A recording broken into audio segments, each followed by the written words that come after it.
Hello everyone, happy Tuesday, and welcome to tonight's Tiger Sports Live Stream Network baseball broadcast between the Grinnell Tigers at 13-3 in Class 3A in the Little Hawkeye Conference and the Benton Bobcats out of the Wamak West 5-6 Class 3A.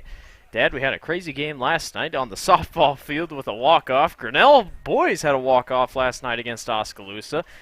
Did they need to have it on a walk-off in such dramatic fashion? Probably not if you ask anybody on the team, but you get another hard game tonight, then you get the doubleheader against Newton tomorrow night. I think this is a fun game. Also, it's a nice little game for Coach Stenberg because he's from Benton. Yeah, every year we get to celebrate this game or bring two coaches back to their home grounds of who they went to or their alumni, so it's always kind of fun to have this game. And I think, Dave Schaefer makes it a little fun here in the booth because he'll throw out some trivia questions and make it all interesting. But, back to last night's game, a walk-off in the softball game and a walk-off in the baseball game. Who would have thought that would happen against the Oskaloosa? Growing up in South Tama, I know Grinnell has a lot of not love for South Tama. It's becoming to be an equal situation against Grinnell and Oskaloosa. That love is getting a little bit further separated for many unknown reasons. I won't say unknown. We know what they are. But I was going to say, that's pretty ill-fated simple. things of basketball in the last couple of years and football last year. So I think to end last night that's a great way to do it. And we'll have Coach Doty here up with us in the third inning. We'll talk to him about that win last night. We're going to run through our commercials, get the starting lineup set, national anthem sung, all that fun stuff. And we'll be back for opening pitch. It's Grinnell versus Benton coming up on the Tiger Sports Live Stream Network. This is a story about signs. It's also a story about people's experiences. The humble sign. They are everywhere. But signs are more than just a plaque on the wall, an arrow, or letters on a building exterior. Signs help you leave a legacy or start a new chapter in life. All those signs have to start somewhere, and that's where we come in. We're your trusted partner in everything signage.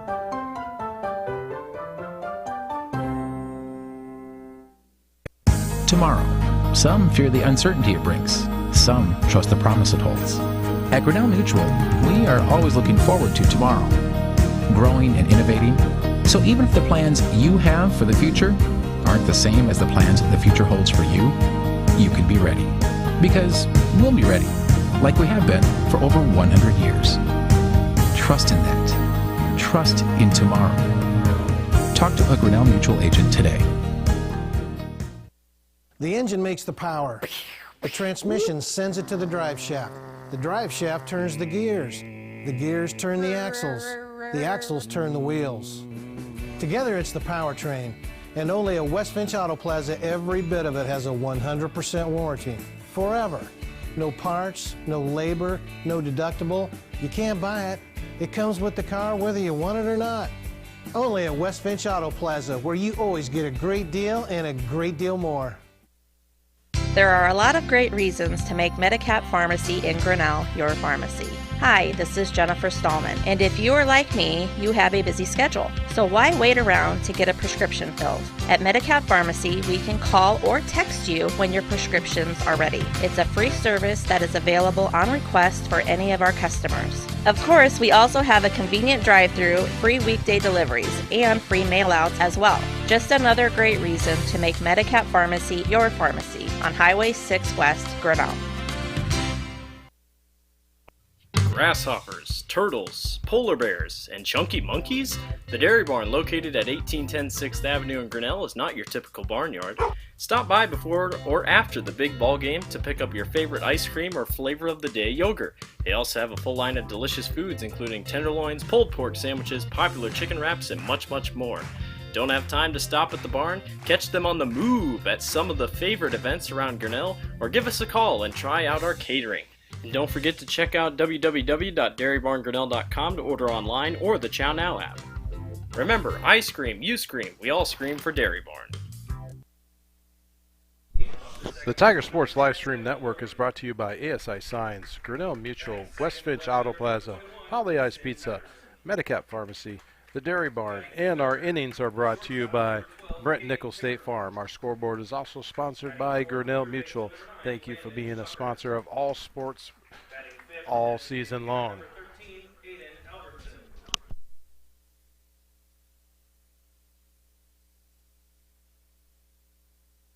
Right fielder number 5, Zane Freeze. Batting 7th, the first baseman number 17, Lane Kastner. Batting 8th, the pitcher number 25, Aiden Thompson. Batting 9th, the center fielder number 2, Casey Gallagher. Benton is led by head coach Derek Anderson.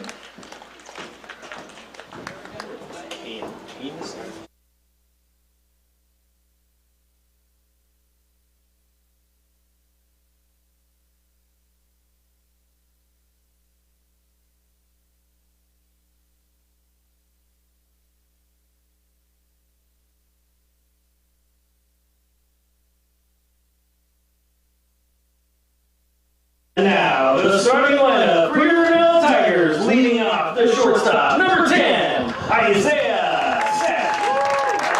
Batting second to the second baseman, number 6, Alex Smith. Batting third to the third baseman, number 7, Colin Gibson. Batting fourth, the catcher, number 5, Cole Johnson. Batting fifth, the designated hitter, number 8, Will Doty. Fielding batting for the center fielder, number 4, Brayden Blackford. Batting sixth, the first baseman, number 12, Owen Kaufman. Batting seventh, the right fielder, number 18, Jalen Idle. Batting eighth, the left fielder, number 3, Brooks Latimer. And batting ninth, the pitcher, number 1, Brady Stewart. Grinnell is led by head coach James Stenberg, assisted by Ian Bowling. James Stenberg and Brandon Sharp. Will everyone please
Starting lineups have been set. Grinnell versus Benton on the baseball side.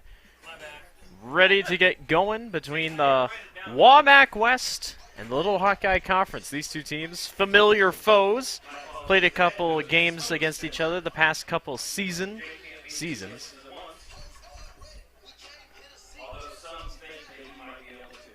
And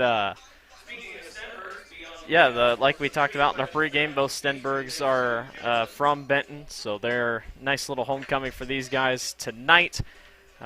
Should be a very fun game. Brady Stewart, well, first off, this first inning is brought to you by Benton State Farm, so thank you to our sponsors for that first inning. Brady Stewart is on the mound for the Tigers tonight. It's his 7th game played, 5th start, 4-1 record, 25 innings pitched, 25 strikeouts, and a 1.96 ERA for number 1. Grinnell last night, a win against Oskaloosa, a 2-win Oskaloosa team, in a walk-off in the 7th, or 8th. Did you go 8 last night? 8 innings last night, or 7? Did you stand? 7. So kept within the confines of 7 innings. But Grinnell walked away with a 3-2 victory over the Indians and an Alex Smith walk-off. You obviously probably don't want to walk off against a 2-win team, but you'll take the wins when you get them. And Grinnell gets a tough challenge tonight against the Bobcats, who come in on a 3-game winning streak against Benton Shellsburg. Literally all their wins were against Benton Shellsburg on that 3-game winning streak. They're 5-6 on the season, 4-5 in the WAMAC. This team went to the state tournament last year. They took down South Tama, the Cinderella bid, in the sub-state final last year. So now, kind of off to a tough start on the season. They could use a big win tonight against a ranked Grinnell team. And we'll see what they got. It's Evan Doherty. That's a hard word, hard last name to do. The sophomore is going to be up to bat for us. And Brady Stewart, first pitch to him, is off the zone for ball 1. Well, you were talking about it while the lineups are going on. I mean, every night's going to be a problem with the sun, but I feel like tonight could be a real issue with the sun. Some nights the sun just seems brighter than other nights, and tonight feels like maybe one of those nights. Could be an interesting outfield night for those guys. 1 ball and 1 strike here for Doherty. And Doherty swings and fouls it down the left field line. It'll stay foul for strike 2. Grinnell 13-3 on the season, 6-3 in the Little Hawkeye Conference. That's the second best record in the LHC. Norwalk is number 1, 14-1 overall, 8-1 record. Their only loss coming into Pella Dutch, who lost last night to Pella Christian, so the Eagles were able to get an upset against their in-town rivals. Nice pitch, nice break in there for strike 3, and Brady Stewart sits down his first pitch, or first batter of the evening. And it's Easton Patterson, the sophomore, up to bat now for the Bobcats. A .312 batting average for number 21. Struck out 12 times, though. He's the leading strikeout man on the team. And Stewart already sitting down his first one via strikeout. Could be looking at his chaps right here. 1 out, nobody on. And Patterson swings and fouls that one to left. Last time we were here at the Baseball Diamond, last Friday, Grinnell in their doubleheader against the Pella Dutch. Grinnell took game 1, fell short in game 2. Like I said, tomorrow night Grinnell has the doubleheader against Newton, so they'll prepare for that one. And obviously you'd hope this one isn't a long, grueling match, so you can set yourself up for tomorrow night in the doubleheader. 1 ball and 1 strike upcoming by Stewart. And a chop foul for Patterson. Hit the ground before it got. Goes to 1 ball and 2 strikes. Flies are terrible up here tonight. Not wasps, flies. Yeah, I killed a wasp earlier. Oh, well, there we go. Got the wasps taken care of. Patterson settles back in with 1 ball and 2 strikes. Here's Stewart. Nice breaking ball in there for strike 3. He sat down 2, and Brady's off to a really nice start for the evening. Cade Timmerman, the senior, .448 batting average. Very impressive to start the season. 13 hits, 2 of them are doubles, 7 RBIs. Have a camera problem? Got a different view. Try the different view. First pitch, not in there. Ball 1.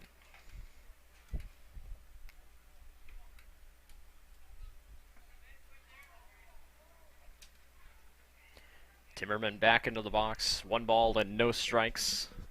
The pitch by Stewart misses off the zone. Ball 2. Tight strike zone this evening. It is hot, but it's not uncomfortable hot, I feel like. There's not terrible. It's not fully humid, that's for sure. As that one sent to left field and down for a hit. Nice grab by the left fielder, and this will only be a single. Nice job by Cole Johnson, I believe, out there in left. And Timmerman's only able to get a single. Not bad. I'm going to move our camera thing just a little bit to the right. Looked like we had the window There we go. Cole's catching. Who is out there? Who is out there in left? Was it Latimer? Oh, Brooks Latimer. I don't know why I thought Cole. Okay, then.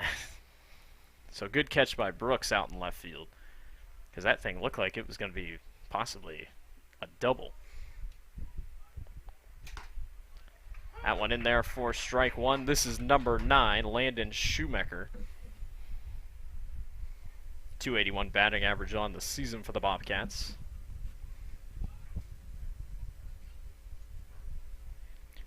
No balls and 1 strike, 2 outs, and a runner on first. That one's grounded to the shortstop. Isaiah Seck can't quite hang on to it as it bounced around a little bit.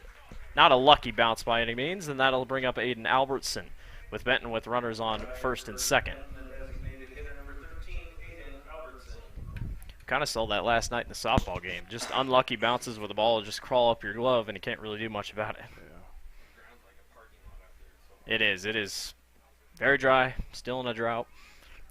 It looks like we're going to get rain Thursday night, but even then, it's not going to be enough to really do much as that one misses off the zone for ball 1. Oh, I think one weather station's taking it out, so they're fighting against each other. Oh, well. We need rain, that's for sure.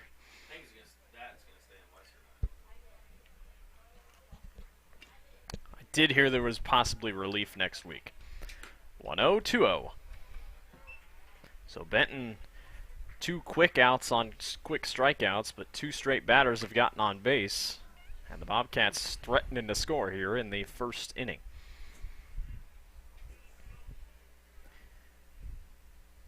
(2-0) by Stewart. Down low, 3-0.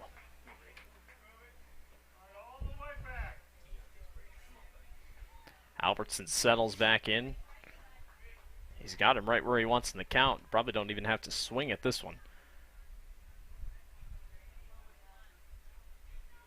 3-0.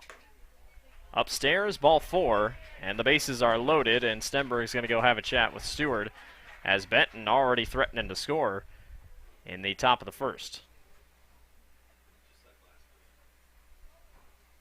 Yeah, almost identical to last night for Grinnell, just in terms of how pitching started.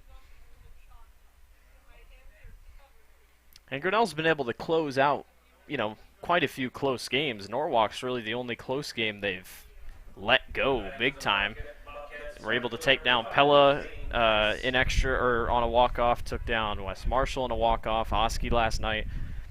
But you don't want to be in those situations. Realistically, you want to win a game by 3 or 4. And getting down early doesn't give you any favors. Bases are loaded. This is Freeze up to bat. And that one catches the zone for strike 1. .265 batting average for Freeze on the season.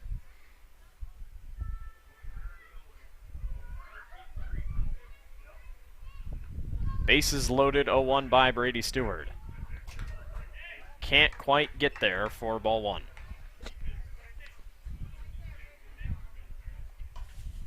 Bobcats on the season, win over Solon, Mount Vernon, and then 3 straight versus Benton. I will say, though, they hung in tight with Marion. 3-4 loss, and Marion's one of the top teams in 3A. There's in there for strike 2. So Benton very capable of taking down the bigger teams and higher ranked teams in the class. And tonight they'd be looking for a big upset on the road. Freeze will take a break and step out. Look like he got something in his eye. Stewart settles back in, 1 ball and 2 strikes, trying to get out of the inning.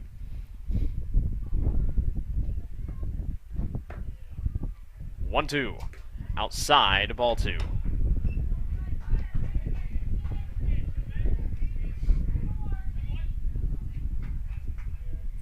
These two teams met last year. Grinnell got a 9-3 victory over the Bobcats. And then Benton beat Grinnell in 2019, I believe. 2-2.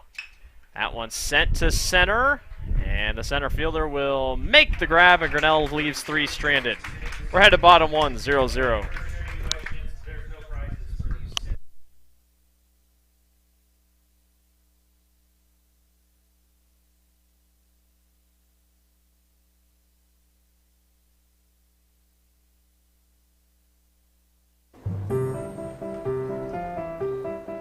This is a story about signs. It's also a story about people's experiences. The humble sign.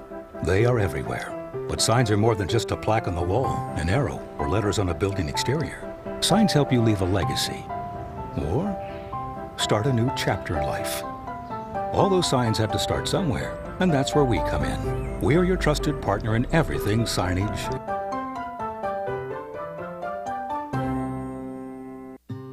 When I took over this farm from my dad, I knew our future success required making major changes in our operations.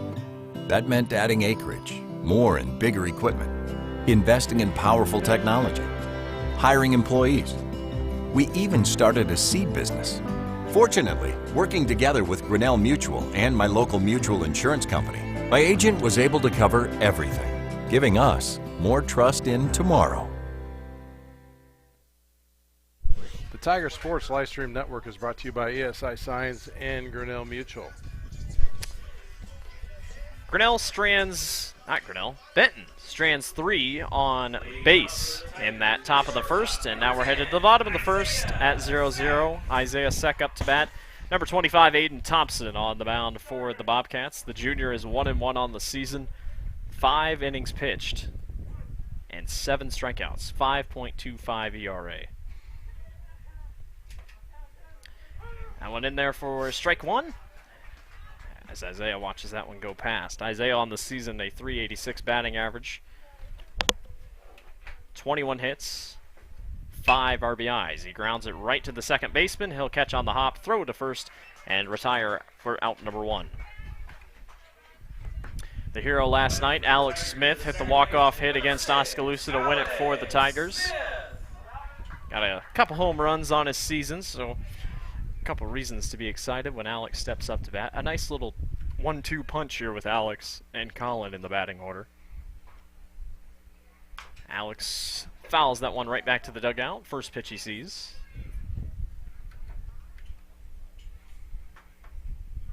Alex, 3 home runs, 15 RBIs, and a .333 batting average for the Tigers coming into tonight. 0-1. That one misses in the corner for ball 1. No generous calls tonight for both sides early. So Benton loaded the bases in the first as Alex grounds it right to the shortstop. That one rolls right into his glove. Throw on to first is in time for out number 2. And Benton's off to a hot start on defense. No bad bounces for them. Colin Gibson, number 3 hitter up to bat quickly for Grinnell. .449 on the season. Incredible year so far, 22 hits for him. And Benton trying to go 3 up, 3 down quickly here. Colin swings and misses at the first pitch he sees for strike 1.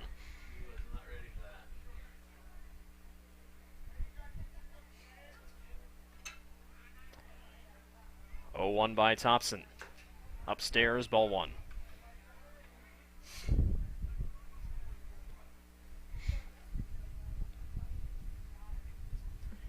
Gibson settles back in. 1 ball and 1 strike. That's outside for ball 2. A lot to look forward to for Benton this upcoming sports season, at least in the fall. New football stadium for the Bobcats, and their first game will be against Grinnell. Week 1 of the 2021 season. Coach Stenberg and his team head to Benton for a fun little matchup in the non-conference area. Grinnell won that matchup last year. I think 34-6 was the final score. But Benton's a better team, that's for sure. Collins swings and misses for strike 3. 3 up, 3 down. We're headed to the top of the second. The engine makes the power. The transmission sends it to the drive shaft. The drive shaft turns the gears. The gears turn the axles. The axles turn the wheels. Together it's the powertrain. And only at West Finch Auto Plaza, every bit of it has a 100% warranty. Forever. No parts, no labor, no deductible. You can't buy it. It comes with the car whether you want it or not. Only at West Finch Auto Plaza, where you always get a great deal and a great deal more. Hey there, I'm Joey Pollyi, third-generation owner of Pollyi's in Grinnell. Since 1957, we've been serving you the flavors you savor. Dine in, carry out, or pick up our frozen pizzas for a night in. Our promise to you, Everything is made from scratch, and we only use the freshest ingredients, guaranteed. Plus, get your kids signed up for our Pags Pals program to get free pizza and shirts. Visit polyeisgrinnellia.com or ask your server how to sign up. See you soon at Polly Eyes Pizza Grinnell on 5th Ave between Main and Broad Street. The Tiger Sports Livestream Network is brought to you by West Finch Auto Plaza, Polly Eyes Pizza, and the top of the second inning is brought to you by Brent Nickel State Farm. Quick first inning. 3 up, 3 down. Benton was able to sit Grinnell quickly back to the dugout. Benton loaded the bases last time out. They'll try to replicate that inning. And it's Lane Castor to be the first one to bat for the Bobcats here in the top of the second inning. Castor, a .308 hitter on the season. 13 at-bats, 4 hits. All of them are singles, but he does have an RBI to his record. And he's been walked 4 times. Stewart will try to get going here for the Tigers. First pitch in there for strike 1. Brady sat down the first 2 batters he saw on the night and then gave up 3 on base. Was able to finish it off for the Tigers and get out with nothing. Second one just catches the zone for strike 2. No softball game this evening. They get the night off. They'll go to Newton as well tomorrow night, so just the baseball field is where the action's at this evening. Brady gets him on 3 pitches for strike 3. Aiden Thompson now up to bat for Benton. He's got to be feeling pretty good giving up or going 3 up, 3 down that last half inning, so he'll try to move it along here, especially on the offensive side. He's hitting .231 on the season with 6 hits. Lays it down, and it will be foul. Pretty fast, though. I recognize a couple of the names from the Benton football team, but good luck for me pointing it out. Benton had a successful year in the track category. Yeah, fast track team for the Bobcats. Fast football team. I mean, yeah, they were... That's what's going to make them so hard to beat next year, I feel like. Benton is fast. Lawrence, really fast. I mean, their whole array of players, speed demons. No balls and 2 strikes quickly here to Thompson. 0-2. Swing and a miss. Strike 3. Brady put it out on the side, and Thompson had to reach for it and missed. And Casey Gallagher will now be up to bat. 250 or 130 batting average, excuse me. 3 hits on the season, but 2 of them are doubles and 1 of them's a triple. So when he hits, he's going to hit it far. 4 RBIs for him. No singles on the young season. First pitch he sees, sent to right field, and that's about right on cue. It's going to drop in all the way to the fence. He's going to get a double easily, and he will stay. No triple, but the trend continues for Casey Gallagher. What an interesting stat. That's a fun thing to brag about. Yeah, I can hit the ball, just not for a single. We're headed back, and it's Evan Doherty, the sophomore, leading off number 1 again for the Bobcats with his runner on second. You can tell the sun's a problem for Jalen. He's holding up his glove trying to at least see. Yeah, he wouldn't have gotten there even if he could see it, but swing and a miss for strike 1 against Doherty. Yeah, an interesting situation there, Benton against Vinton the last couple nights. Played him on the Friday, and then played him last night, 3 games in a row against him, and they might have. The only score I don't see a thing for is if they did a doubleheader against Marion. The second one must not have happened because it's not down in the book. So, but there at the Wabmax, interesting. You played doubleheaders against everybody all night or all games. So. Interesting how that shakes out. Brady's trying to make quick work and only give up that double. No balls and 2 strikes here to Doherty. There's a nice northwest breeze coming in, northeast breeze coming in here. I'm liking it. 0-2. Swing and a miss. Strike 3. Nice job by Brady Stewart. We're headed bottom 2, 0-0. There are a lot of great reasons to make Medicap Pharmacy in Grinnell your pharmacy. Hi, this is Jennifer Stallman, and if you are like me, you have a busy schedule. So why wait around to get a prescription filled? At Medicap Pharmacy, we can call or text you when your prescriptions are ready. It's a free service that is available on request for any of our customers. Of course, we also have a convenient drive-through, free weekday deliveries, and free mail-outs as well. Just another great reason to make Medicap Pharmacy your pharmacy on Highway 6 West, Grinnell. Grasshoppers, turtles, polar bears, and chunky monkeys?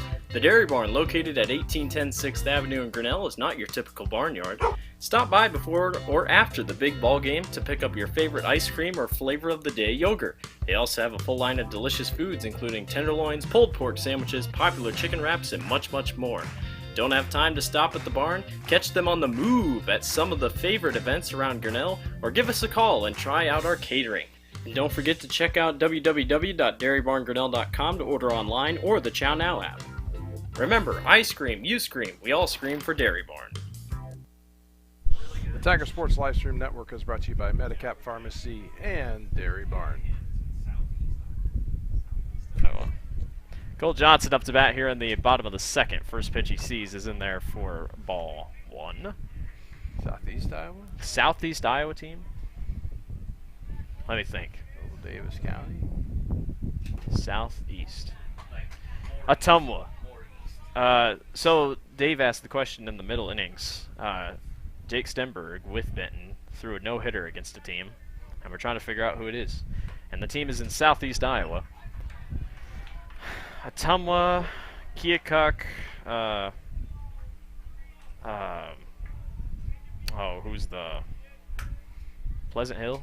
Not Pleasant Hill. Pleasant Valley.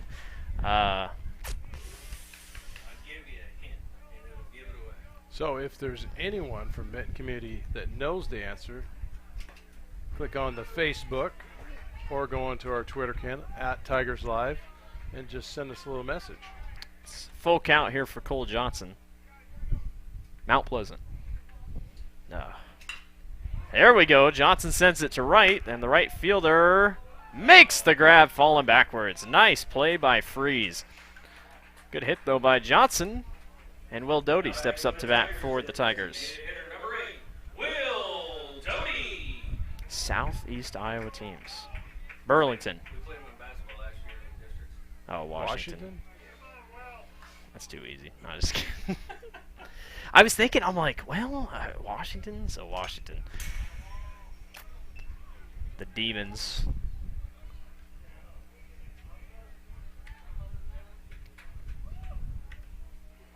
No balls and 1 strike. 1 out, nobody on. Here's Will Doty in the box. He watches that one fly upstairs for ball 1. What year was it, though? Oh, it won't be on here. The Varsity Bound database goes back to 2006, I think. Oh, it was. Well, it might have been on Quick Stats. Mm-hmm. It just takes you to it. Huh. 2-1. 3-1. 3-1. Sorry. Now I'm curious.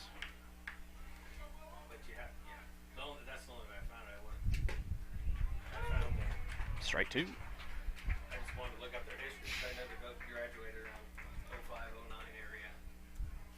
2 straight batters. We're going to go full count. 3-2 to Doty. Outside, make it 4-2, and Doty will take a walk to first base.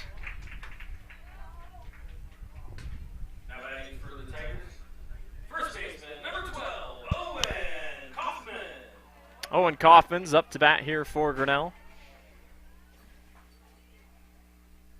Yeah, Varsity Bound only goes back to 2006 for this one, so. And if they would even have stats, I would have no idea. 1 out, runner on first. Kaufman watches that one go by for strike 1.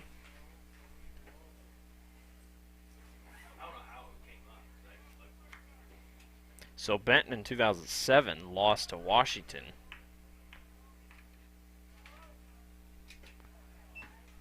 And I'm going to take a wild guess. There's a freeze on this team that is related to the freeze on this team. Yeah, probably. Maybe it's the Tasty Freeze. Used to have one of those at Toledo ice cream joint. 2 balls and 1 strike with 1 out. Oh, and I clicked on stats and the page will not load, so that means there's no stats for that. Okay. Doty's on first, 2-1. Owen Coffin in the batter's box. Coffin low for ball 3. Thompson trying to settle in here in the bottom of the second.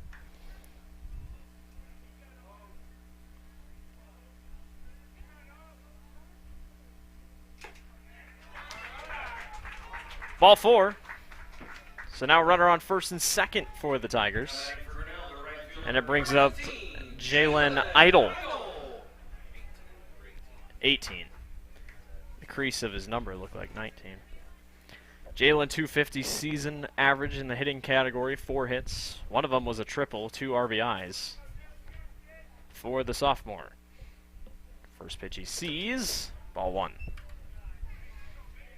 Well, Thompson was clicking on all cylinders there in that first inning, but Grinnell's got him where they want him. Here in inning number 2, with just 1 out. Ball 2.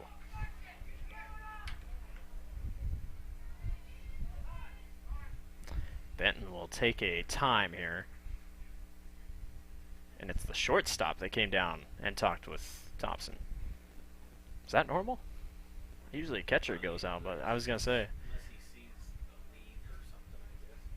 Yeah, he might be trying to find a way to pick off Doty or something, so that was Timmerman who came down and had a chat with Thompson.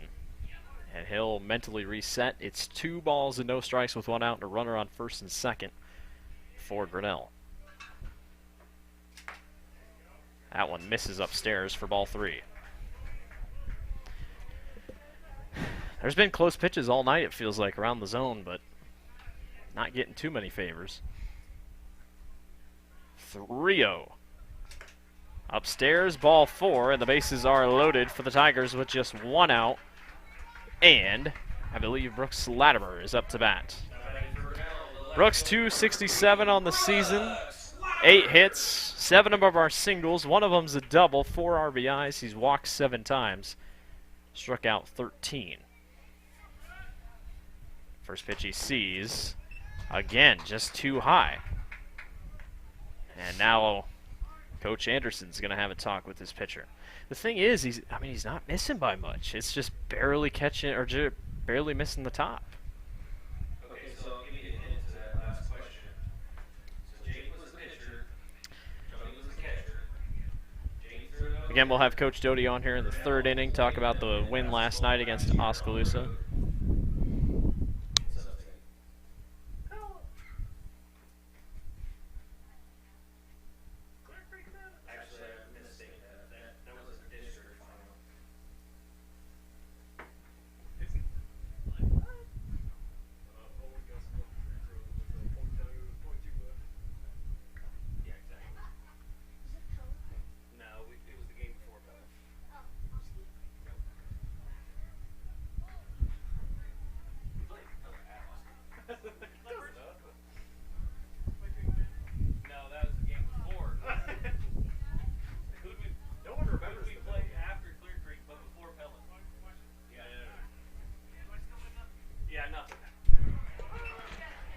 First pitch, Latimer, or second pitch, Latimer sees in there for strike 1. Nobody remembers that Washington game, I guess. No, it's Washington. There we go. Latimer rips it to left field. That's going to be down for a double for Latimer. Grinnell will hold runners at the 3rd and 2nd position. 2 runs came home. 2-0. Grinnell leads over Benton. 2nd double of the season for Brooks Latimer. Des Moines. Brady Stewart up to bat. Des Moines?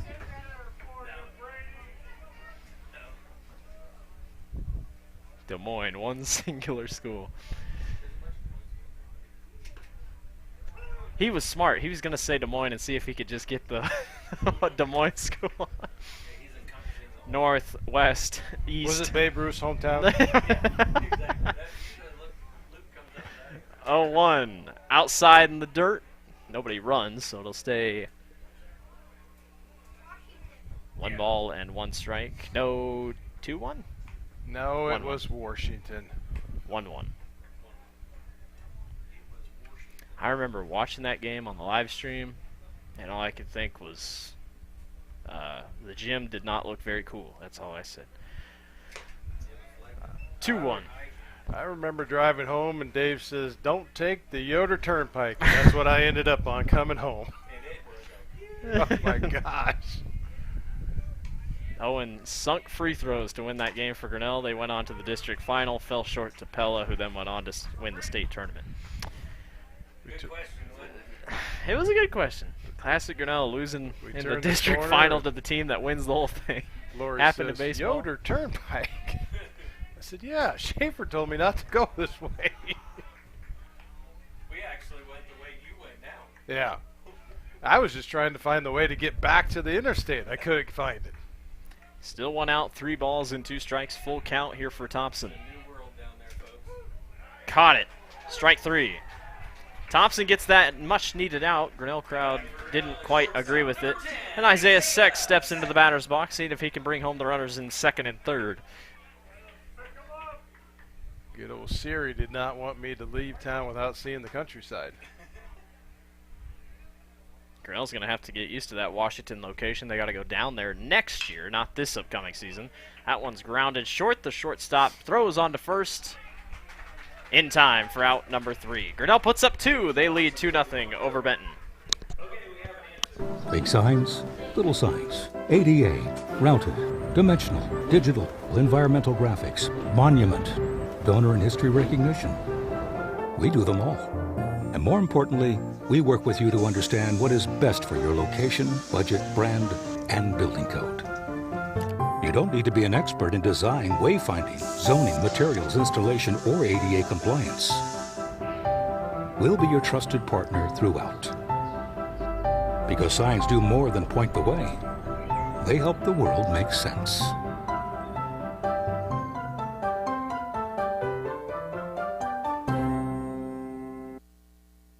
Tomorrow. Some fear the uncertainty it brings. Some trust the promise it holds. At Grinnell Mutual, we are always looking forward to tomorrow, growing and innovating. So even if the plans you have for the future aren't the same as the plans the future holds for you, you can be ready. Because we'll be ready, like we have been for over 100 years. Trust in that. Trust in tomorrow. Talk to a Grinnell Mutual agent today. The Tiger Sports Live Stream Network is brought to you by ASI Signs, Grinnell Mutual, and the new innings brought to you by Brent Nickel State Farm. Welcome to the 3rd. Patterson up to bat here for the Bobcats as we reach inning number 3. Benton trails 2-0 against your Grinnell Tigers. That one grounded down the right field line for foul. So Benton baseball has 1 state championship, and it is in 1971. Their softball team has won 3 championships, latest being 2016. And their most notable athlete was Chad Hennings, NFL player, D-tackle from 1992 to 2000. Air Force he played for. Air Force. Well, there you go. We got that right. And fun fact, this is just the Benton night. Benton had their own conference in 1965 through 1967. It was a girls-only conference, and it was called the Benton County Conference.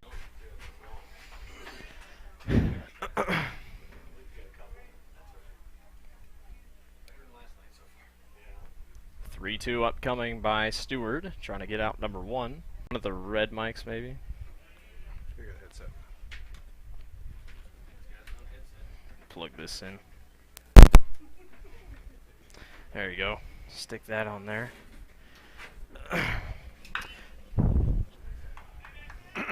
Dave, let me know if anything happens, because I'm going to have this pillar in the way. So we have Coach Doty up in the booth with us. Let's bring your thing down. Oh, nope, you got it on backwards. There you go. There we go. Test your mic real quick. Test 1, 2, 3. There we go. Coach, you had a stressful win last night, but that's one of those good stressfuls, wouldn't you think? You walk it off against Oskaloosa. I don't come across in a bad way of saying this, but did you really have any reason to be in that game at the end? I mean, it just felt like Oski was just it all night. Yeah, they definitely had control of the game all night, and the game played out, kind of how I thought it was, and going into it in my mind, just with their pitcher, they had Faith Durande, who's been one of the best pitchers in the Little Hawkeye Conference, going on 3 years now. So I knew it was going to be a tough night to try and put up a lot of runs, and our goal was really just to make her throw a lot of pitches, really make her work, put the ball in play, not have a lot of strikeouts because she strikes a lot of girls out. She averages over a strikeout an inning. So I thought we did a pretty good job of that after the first couple innings. First couple innings, she really had us off balance.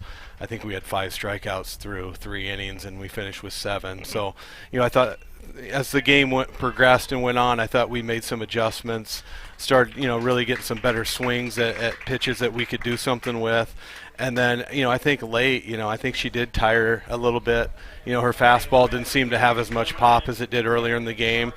And, honestly, I think the crowd really started to rattle them a little bit, especially when the baseball game ended and the baseball team came over and, all the fans from the baseball side came over, and it was just really a raucous environment. I thought we rattled them a little bit. But, yeah, huge win for our girls. Anytime you can beat Oski in softball, it's a big win because year in and year out, they're always towards the top of the Little Hawkeye Conference. They've been at the state tournament, a number of years over the last champions. Yeah, they were state champions, I think, 4 or 5 years ago. So really good program, really well coached. So, really proud of our girls to just really stick with it and grind it out. And then, I'd be lying if I said, I thought we were going to do it with 2 outs and nobody on, down 2 runs. But, to our girls' credit, we just stuck with it.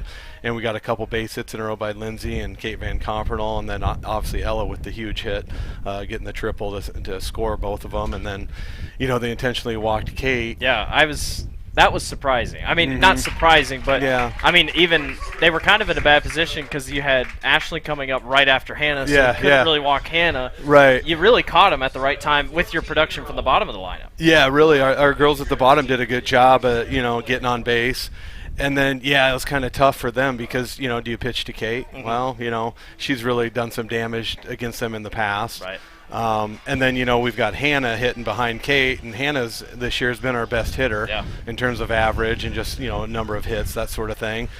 And then, they could have walked Hannah too, but then you're facing Ashley Nimhoff, who just hit a home run, was 2 for 2 on the night, had a walk, so she was on base all 3 times. So I get what he was doing, but credit to all our girls just up and down the lineup. We got a contribution from everybody, and that's what it takes to beat good teams. Well, this, going into the season, we start a really good season. You've had wins, a lot sooner than what you had in the past. And those are big wins, especially to go win a tournament on a weekend. How does that win measure up to this last night? I mean, this actually was work last night. Not saying that the other wins weren't work, but they just seem that you put runs on the boards quicker. I mean, so how do the girls walk away from last night saying we earned that win versus that was a win? Yeah, I mean, if you compare like the Williamsburg win, which, at the time they were number 1 in state, that was a huge win. And the reality in that game is we played well, but, Kate Kriegel hits 2 2-run home runs, which, that was obviously a big part of that game. And if she doesn't do that, we don't beat them. But, we did what we needed to do. Last night I thought was more of a team effort. It took everybody. We got 2, really strong pitching performances from Ella Greif and Hannah Behrens. And then, like I said earlier, just contributions up and down the lineup from everybody. And that's what it takes, like I said, to beat good teams. You got to get it from everybody. And, we're still trying to put everything together in one game in terms of offense, defense, and pitching. We really haven't done that yet, which I think is a good sign, because we've got a winning record and we still haven't, I don't think, played our best softball yet. Well, we noticed last night you kind of mixed things up a little bit. You pulled Smith out of the outfield, but she's been doing a good job. Had a rough game 2 nights before that, but the mix of throwing some of these younger kids coming in different places, it kind of like the Van Corporals. When they come in, as young 8th graders playing, you're playing some 8th graders in different spots. that youth seems to kind of throw a little spurt into the team. Yeah, for sure. And, we've struggled a little bit defensively, so we've tried some different lineups. And, Taylor's super young, and, the future's really bright for her. She's got a lot of talent. The game, I think, just maybe is moving a little bit too fast for her right now, so we just wanted to make a change there. And one of the strengths of our team is, we don't have a lot of depth in terms of numbers, but our depth is really our versatility. We have a number of girls that can play 2 or 3 different positions. You mentioned Kate Van Compernoll. She's one of them. We've played her at shortstop. We've played her in left field. We've played her in center field. And she's, pretty good at all of them. Kate Kriegel, we've moved her around. Ashley Imhoff, we've moved her around. Greta Dodd, has been catching, playing outfield. So we've got 3, 4, 5 girls that are very versatile, and we can move them around just based on kind of, maybe trying to shore up a weakness, or just maybe trying to put what we think that night is the best lineup out there. Well, and Kelsey's play at second base last night was phenomenal. I mean, nothing made it past her, and she was crisp on everything she threw across first. And I mean, it was a good game to watch her have too. Yeah, she's really rock solid defensively, and the Pella game, she made just a wow play. They hit it pretty hard to her backhand, and she went and got it. Planted her foot and threw it across, and really made a great play. So we feel really good about her there. Our infield, I think, is starting to play better. We struggled starting this year with our infield, which I thought was going to be a strength, and I still think it will be in time. And then we've kind of had some struggles in the outfield. I think maybe we've shored that up, but the constant this year really has been our pitching. Our pitching has been really good, both Ella and Hannah. With 2 pitchers. Yeah, right. But outside of the West Branch game, which, was just one of those games where really nobody had it. It was end of the week. I think we were kind of worn out. We were coming off that emotional loss the night before to Pella Christian, and we just didn't have any energy that day. But other than that game, the other 13 games we've played, our pitching has been really solid, and for the most part, we played pretty good softball. And you're trying to get, is it Ellie, your possible third pitcher? You're just kind of sneaking her into games just a little bit here? Yeah, Ella Smith. Yeah, she's an 8th grader. Again, going to be a really good pitcher someday. We threw her against Indianola in the first game down there. And, she came in and pitched really well. So we're going to probably need her a little bit down the stretch, especially when we play doubleheaders. Trying to do the best we can in trying to keep Hannah and Ella as fresh as possible, which is hard to do. And we've been, throwing them both a lot in the same game, especially if we have a doubleheader the next night. We'll kind of go 1, 4, or 5 innings and then bring the other one for 2 or 3, and that seems to be working well. And they've really, I think, accepted that. And, sometimes pitchers, they like, why are you taking me out? I'm pitching well. And exactly, you are. But, we're trying to kind of think ahead, too. I know, baseball has to do that a lot in terms of pitch counts. Just look ahead, and you got to plan for the week, not just for that night. So that's kind of what we're doing a little bit on the softball side too. When I had to ask, because when Ella hit out to left field, Caitlin Van Compernoll came around. Did she know she didn't touch base, or did she realize it when you yelled at her to touch home base? But I was surprised Gordon didn't even turn around. I mean, the catcher wasn't even ready. Yeah, that was kind of a really sneaky big play in that game, was Ella getting to third base on that. And back to your original question, I think Kate did know. If for some reason she wouldn't have got back to the plate and they would have got her out, I would have appealed that, because the catcher completely blocked the plate. Yeah. She had no lane to the plate. She had to go way around her, and that's why she couldn't get to home plate. But I don't know if it was my yelling, touch home plate or not. But she got there, and good thing is the catcher didn't see her. So more times than one of the games that we've done this year, it seems like that we are seeing more and more when they slide. It's like they're not sliding for the base. They slide, do a reach around, and it's way outside where they can even tag them. And it seems to be prevailing quite well for them on their slides. But it's just interesting watching them. A couple times they slid second. They're sliding 5.5 feet out and around. Yeah, that's called a hook slide. And that's how we steal or slide when we steal second base and usually third base. You don't steal third base a lot, but you slide about, like you said, about 5 feet outside to the bag, and you just reach back with your left hand. And what it does is a lot of times you can still be safe even if the throw beats you, because the shortstop's usually coming across in the front of the bag. And they're reaching for the body. And we're and they're reaching for the front, and we're not there. We're at the back corner of the bag, just reaching back. So we've had a lot of success this year stealing bases. I think we've been thrown out twice, but at one point we were 30 for our first 30. So we've got a number of girls that can steal bases. Last night was a tough night to steal bases because Durande throws really hard, and their catcher was really good, throwing to second base. So I think we only had one stolen base, but we always just trying to take advantage of some weaknesses we'll see on the other team, but definitely that wasn't a weakness of Oski. Tell us about the doubleheader tomorrow night. You get that break tonight, which is big. I mean, the baseball team has to play 3 days in a row, but you guys get the break. Was it a needed break, after, because you lose 7 in a row, now you've rattled off a couple back. Now you get a big conference matchup in a doubleheader tomorrow night. Yeah, I'm glad we didn't play tonight, to be honest with you. We practiced early this morning, and, I think everybody was up late. Social media was blowing up, and, the girls were pretty tired this morning. It would have been tough to play. So I'm glad we had today off, and we practiced early this morning, like I said, and wanted to give them all day and all night to rest. And, hopefully they're going to get to bed tonight pretty early, because like I said, we got 2 with Newton tomorrow. They're probably the surprise team in the conference on the softball side. They didn't losing their pitcher. Yeah, right. And they didn't win a game last year. Yeah. Until they their first round of regionals they won as a forfeit because of COVID. Yep. But they were super young last year. They got a new coaching staff. They got a lot of good young talent. So it's 2 big games that quite honestly we need to get those 2. If we can do that, we're back on a really good winning streak. We've kind of been on a roller coaster this year. We won our first 4, lost our next 7. Now we've won 4 in a row again, so hopefully we can keep it going. It's probably a subject that not a lot of coaches like to touch on, but last night it seemed obvious umpires' decisions a couple last night were a little off. What's your thoughts as a coach, especially this year? We're having problems even getting umpires with these guys. Do you give a little bit more sympathy when thinking about these things? Because even Harms last night wasn't very happy with how the umps were calling the game. I guess, how do you go about it? And even, a couple of times Alex wasn't very happy about it on the first base side as well.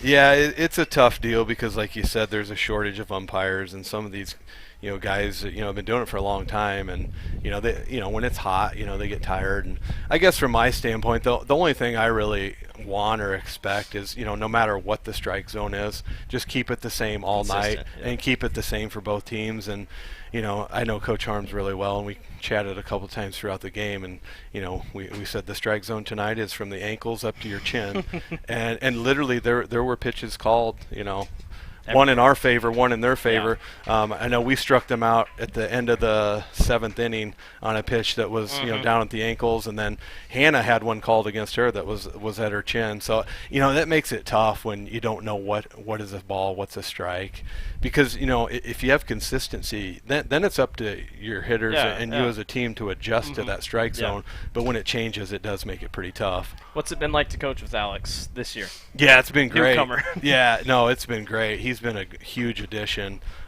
Just a lot of energy, a lot of knowledge, just from coaching at UNI. Got a lot of passion for the game. He's obviously a young kid. He's a really hard worker. He's taken a lot off my plate when he arrived, just in terms of getting the field ready. He does our stats and just a lot of things that I was having to do before he showed up. But yeah, he's been a big addition. I think everybody, all the girls really like him, and he's doing a really good job with our JV, who's got a winning record for the first time in a long time. So I hope he sticks around for a while. You guys are just running with really 2 coaches or 3 coaches? Well, we have 2. We have 3 because Brielle Beck has been helping. And, the thing with Alex, his first day coaching at Grinnell was our first game because he was with UNI and they made the regionals. He showed up at PCM, and, we met that afternoon at 2:30, introduced him to the girls, and I gave him a crash course on their names, and he's coaching third base in the JV game, and he's got all their names written down. I'm looking over, and he's looking down to see who's up, and, come on, Ella, come on, Jasmine, whatever. It was kind of funny, but, he's a quick learner. He's adjusted really fast, and, I think he's pretty comfortable right now. Final question for you. Obviously, we're doing the baseball game. Will in the batting order quite a bit this season. He's been one of the better hitters. Had the walk-off against West Marshall. And I love that moment because we finished at the softball diamond. You quickly came hurrying over here. What's it like, you know, you have softball, you have to focus on softball, but also with your two sons, you know, in their sports growing up, focusing and helping them throughout baseball as well? Yeah, I mean, it's a challenge. You know, obviously I wish I could see everything and watch everything. You know, obviously watched them both a lot growing up, and you know, I get over here as much as I can. You know, if we finish early, and you know, like nights like tonight, we had off, so I obviously watching tonight.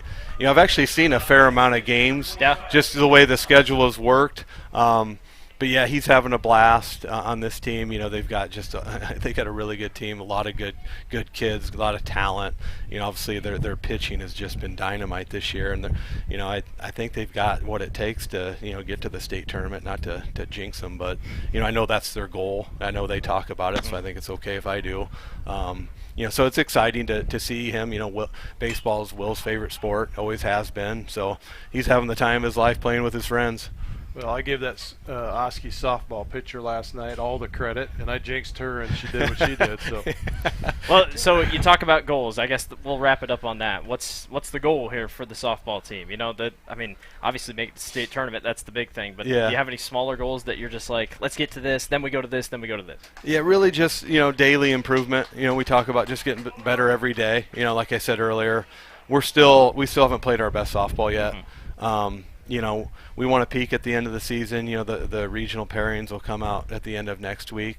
You know, so last night's win was huge, I think, in terms of where we're going to be seated, beating not only a conference rival, but a good 4A school. And I know one of the first things they look at when they see teams is your record against 4A schools. So that was a big win for us. You know, obviously that makes tomorrow's night's games really big because Newton's a 4A school, got a similar record to us. So we're just really trying to improve every day. You know, one of our goals is to host a first-round regional game. You know, I think right now we would, but, you know, we got to finish the deal the next week and a half and solidify that. So that's really our goal. And, you know, like I said, just playing our best softball at the end of the season, because if we are, I think we can beat anybody. Sounds good. Appreciate you coming up and talking with us, and enjoy the rest of the game. All right. Thanks a lot, guys. Appreciate it. Thanks, Mike. Engine makes the power. The transmission sends it to the drive shaft. The drive shaft turns the gears. The gears turn the axles. The axles turn the wheels. Together it's the powertrain. And only at West Finch Auto Plaza, every bit of it has a 100% warranty. Forever. No parts, no labor, no deductible. You can't buy it. It comes with the car whether you want it or not. Only at West Finch Auto Plaza, where you always get a great deal and a great deal more. Hey there, I'm Joey Pollyi, third-generation owner of Pollyi's in Grinnell. Since 1957, we've been serving you the flavors you savor. Dine in, carry out, or pick up our frozen pizzas for a night in. Our promise to you? Everything is made from scratch, and we only use the freshest ingredients, guaranteed. Plus, get your kids signed up for our Pags Pals program to get free pizza and shirts. Visit pollyeyesgrinnellia.com or ask your server how to sign up. See you soon at Pollyi's Pizza Grinnell on 5th Ave between Main and Broad Street.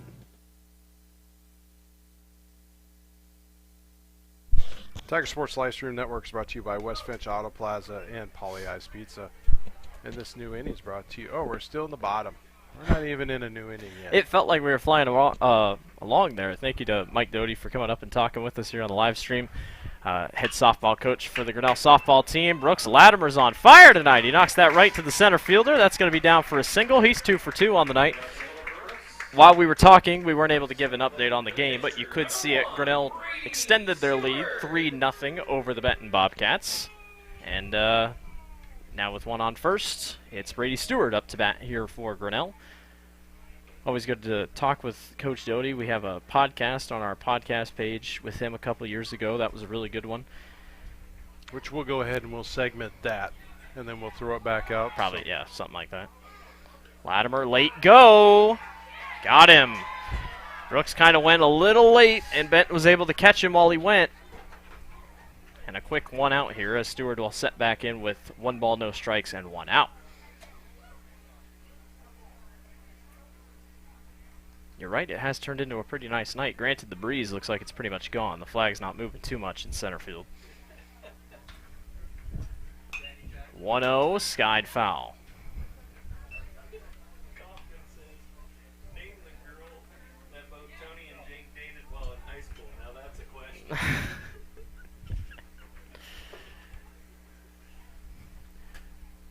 1-1 to Stewart. Brady sends it to right. Right fielder was playing shallow, but he'll make the grab for out number 2. This game is moving along. I jinxed it, but, you know, that's how it goes. Isaiah Seck up to bat here for the Tigers. Isaiah has had a really good season. 21 hits, 5 RBIs, 368 batting average.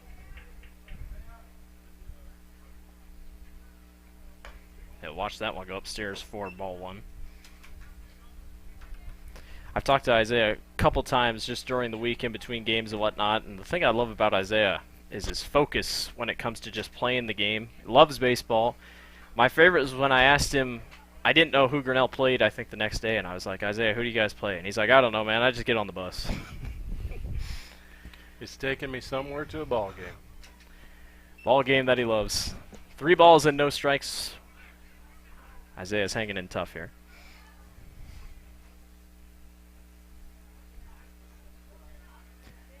Thompson sets 3-0 to Seck. Outside, ball 4. Barely missed. And if it barely missed, it might have even been a strike, but I guess we'll take it, and that will bring out Alex Smith up to bat for Grinnell.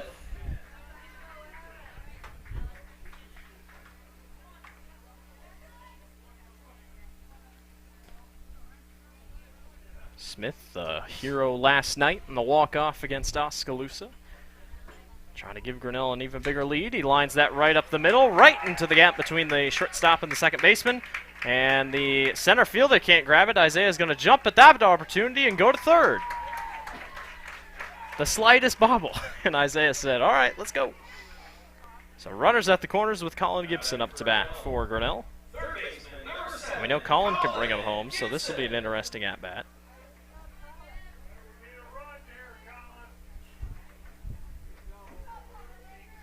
Good crowd tonight.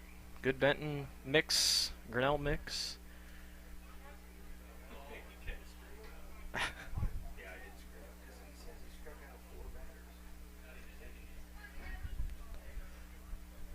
Collins settles in, first pitch to him. Outside for ball 1.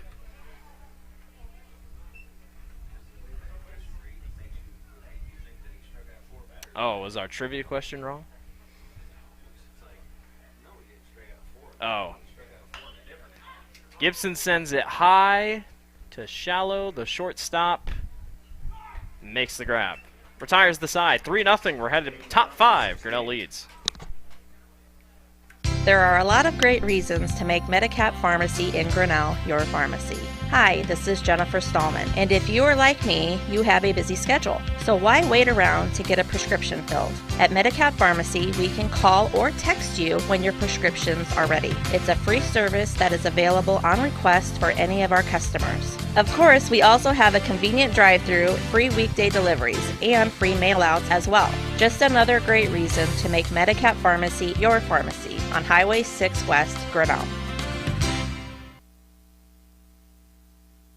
Grasshoppers, turtles, polar bears, and chunky monkeys? The Dairy Barn, located at 1810 6th Avenue in Grinnell, is not your typical barnyard. Stop by before or after the big ball game to pick up your favorite ice cream or flavor of the day yogurt. They also have a full line of delicious foods, including tenderloins, pulled pork sandwiches, popular chicken wraps, and much, much more. Don't have time to stop at the barn? Catch them on the move at some of the favorite events around Grinnell, or give us a call and try out our catering. And don't forget to check out www.dairybarngrinnell.com to order online or the Chow Now app. Remember, I scream, you scream, we all scream for Dairy Barn. The Tiger Sports Livestream Network is brought to you by Medicap Pharmacy, the Dairy Barn, and this brand new inning is brought to you by Brett Nickel, State Farm. We're at a top 5, and this game's not even an hour old. What's going on here? Brady Stewart on the mound still for Grinnell. Grinnell leads 3-0 over the Bobcats. Both teams got plenty of guys on base. Grinnell's just been able to jump on the opportunity of scoring just a little bit more.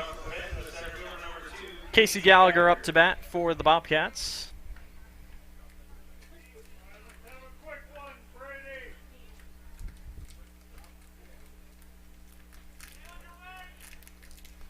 I did just see on Twitter, Brody Brecht, the pitcher for Ankeny, hit 100 miles an hour which they believe is one of the first of maybe less than 5 times the pitcher has hit 100 miles an hour on the speedometer this season in Iowa high school baseball. The radar. Brecht headed to Iowa to play football and baseball, but the craziest thing is he's got MLB scouts all over him, but he said that he kind of just wants to play. I mean, he'll play baseball, but he really wants to play football if he can in the NFL, if he has the chance. That's true. Yeah. 2-0. That one sky to center field. Isaiah Seck will back up, make the grab for out number 1. Is that Blackford in center? Yes, okay. Back top, Evan Doherty, the sophomore. He's batting .417 on the season for the Bobcats. Benton, after this game, is headed to Maquoketa on Thursday night to take on the Maquoketa Cardinals. And then after that, they get their break, and then they get a little home stint against Independence, Anamosa, and Linmar. Seck on the hop, throw to first in time for out number 2. Grinnell, after this, headed to Newton tomorrow night to take on the Cardinals, and then they'll be back on Friday against Dallas Center Grimes at home. And Grinnell split that series with the Mustangs over in Grimes just a couple weeks ago, so they'll try to take the series on Friday night. Should be a fun game. That one grounded foul. This is number 21, Easton Patterson, up to bat for Benton.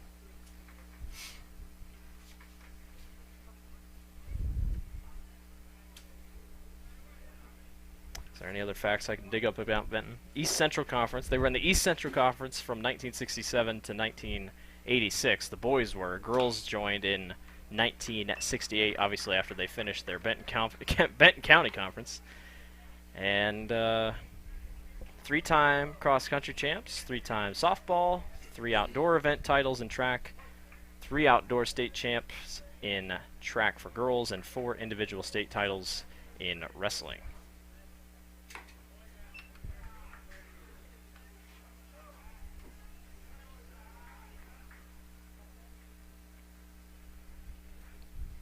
One ball and 2 strikes with 2 outs here for the Bobcats.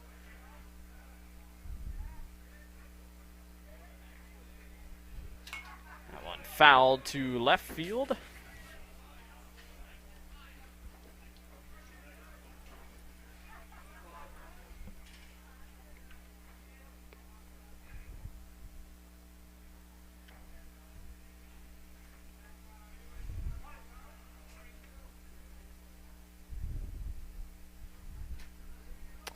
One ball and 2 strikes. Outside for ball 2.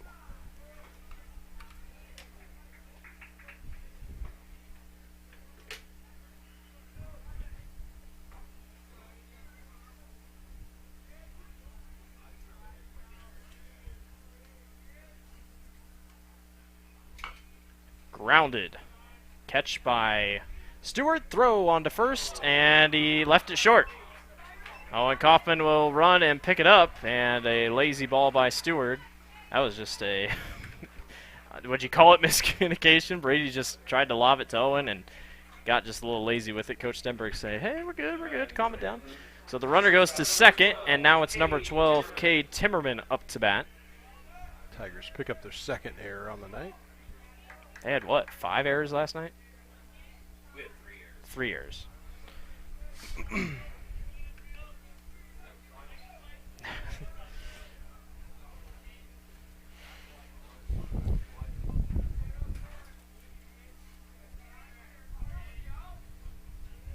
Grinnell still leads, runner on second. That one in there for strike 1.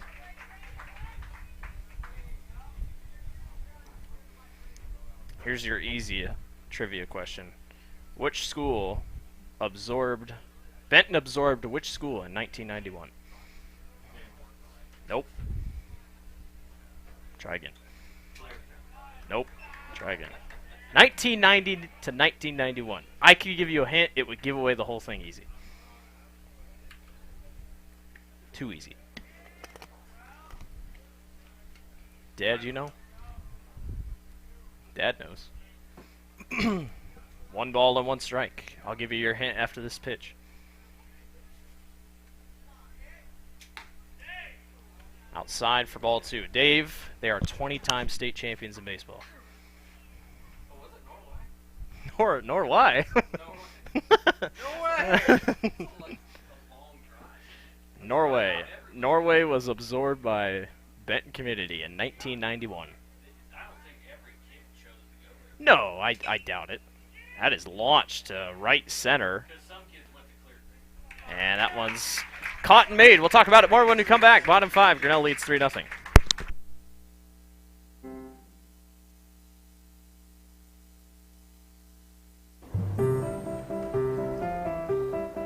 This is a story about signs.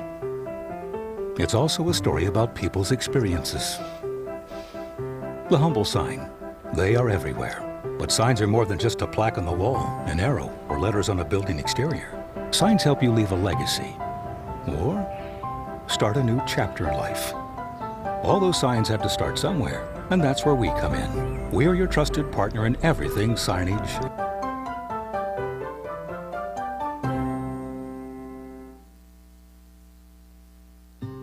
When I took over this farm from my dad, I knew our future success required making major changes in our operations.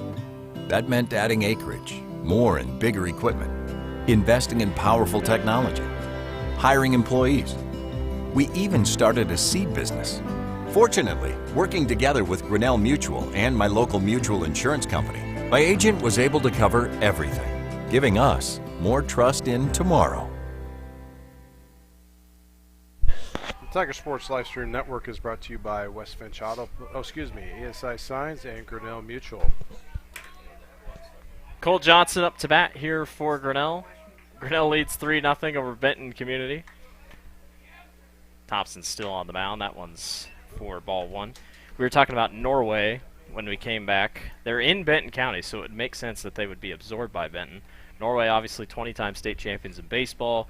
Movie came out in 2006 called The Final Season with Sean Astin, and you can totally watch that whenever you get a time. It's a great baseball movie.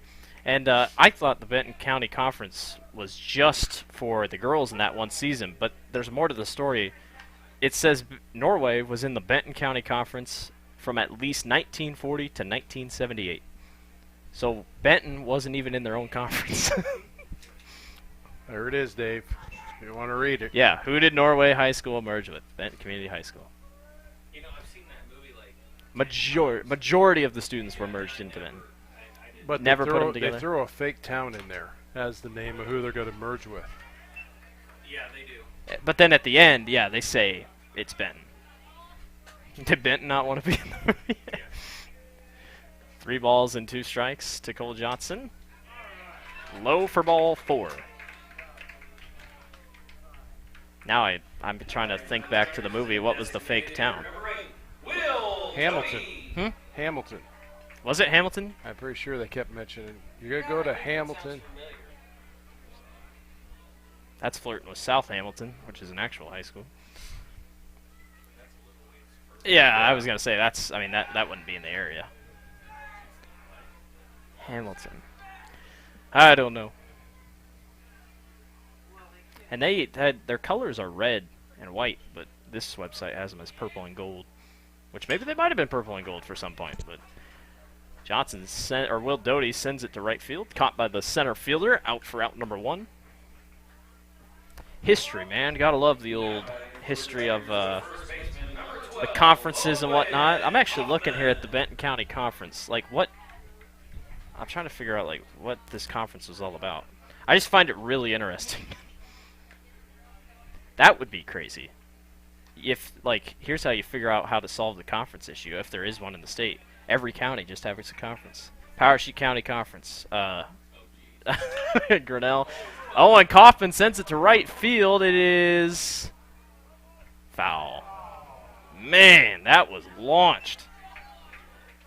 Some moans in the bleachers here. Oh. So, the Benton County Conference, this is just history night. Teams include Amana, Atkins, Benton Community, Blairstown, Deep River, Don Bosco, Clear Creek, before the Amana, Garrison, Iowa Mennonite, Keystone, Newhall, Norway, Shellsburg, St. John Independence, Urbana-Shellsburg, Van Horn, Walford, and Walnut Ridge Baptist. Well, Don Bosco is not in Benton County. Well, Don Bosco Gilville. I was going to say, let's talk to who made the conference. All of Eastern Iowa? Yeah. Was it 12 or 13 teams? Well, yeah, the WAMAC's so big it's split. Yeah.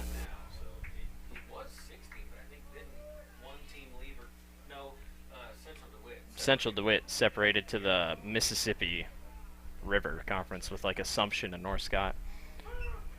1 ball and 2 strikes. I mean, the WAMAC is like Beckman Catholic, CPU, Benton, Vinton, all those teams. Marion. West Delaware, which is kind of interesting. I mean, they're a little bit off there, but well, not much further. I mean, no, I mean not CPU. You might as well say that. Yeah. Well, but for Williamsburg as a whole. Yeah. That one was fouled back. 1 ball and 2 strikes here to Kaufman. I was gonna say, but that's how they do it on ESPN. You know how many times they'll turn into a baseball game on ESPN? They're not even talking about the game. But we're update the game as we go. It's just fun to dive into the history here. Benton's got good history.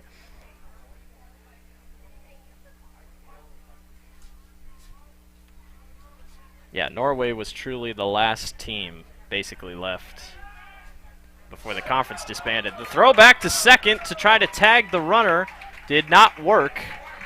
And safely on third is Cole Johnson with 1 out. We'll take it. Take it right there. Now I'm curious if the WAMAC even stands for anything. Is there a WAMAC River? That sounds really dumb. No, WAMAC does stand for something. What does WAMAC? That'd be the heart of the independence. Oh.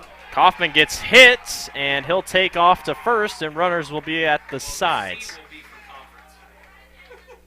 Oh, okay, here we go. Independence and Vinton rejoined the league in 1942, and the conference was renamed the Tri-Rivers Conference. So it was called the Tri-Rivers Conference as Jalen Idle's up to bat. After a year of competing under that name, the league was renamed the WAMAC Conference in honor the 3 rivers that run through the region. The Wassapickin. Okay, whatever. The Maquoketa and the Cedar. WAMAC. Don't know where they got the C, but oh, there we go. Yeah, sure. So when South Tama joins, President throw the I in there. Yeah. Wamaki. Oh my goodness. 1-0, 1-1. Now that you say that, I remember Barney talking about that. Used to be the Tri-Rivers. Yeah. Try Rivers. So we do have someone warming up for the Bobcats, as that is skied foul. Number 4, Jordan Thies. Is that one of our phones? Nope. I assume it's Thies, but 1-2 for Idle. The lights are on. It just seems so dark. Idle swung at a low one, and that's in there for strike 3. Brooks Latimer, he's been on fire tonight, and if he can keep that up, he can try to extend Grinnell's lead just a little bit as we go along.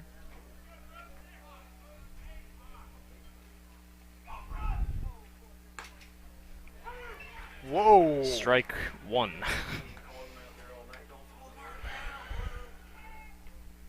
That is incredible. Benton was only in the Benton County Conference for 2 years, and it was girls only.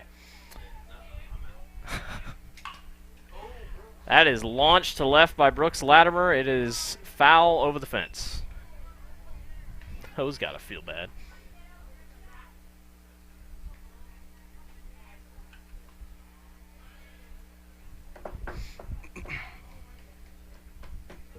No balls and 2 strikes. Benton's trying to get out of here with no damage done. I keep putting my hand down on that thing. It makes that static noise. Thompson settles in, 0-2. Kaufman steals, and it hits Brooks Latimer, but Brooks took off.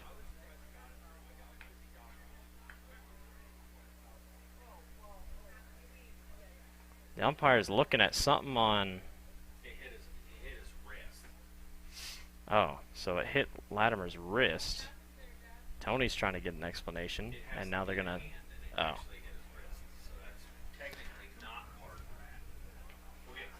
I thought he was like... From here it looked like he had a watch on or something. I'm like, what? They're going to have a quick chat here. Owens laughing it up with the second baseman and the shortstop. It counts as a hit by pitch, and Brooks Latimer will take a walk, and Brady Stewart comes up to bat with bases loaded.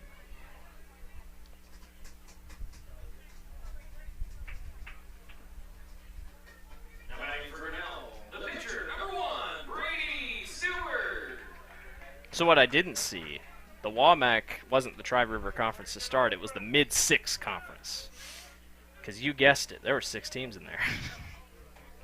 It's not like the Big Ten that has 14 teams, and they'll never change the name. That's true. Big 12 has 10 teams. Yeah. And then Colorado and Nebraska left.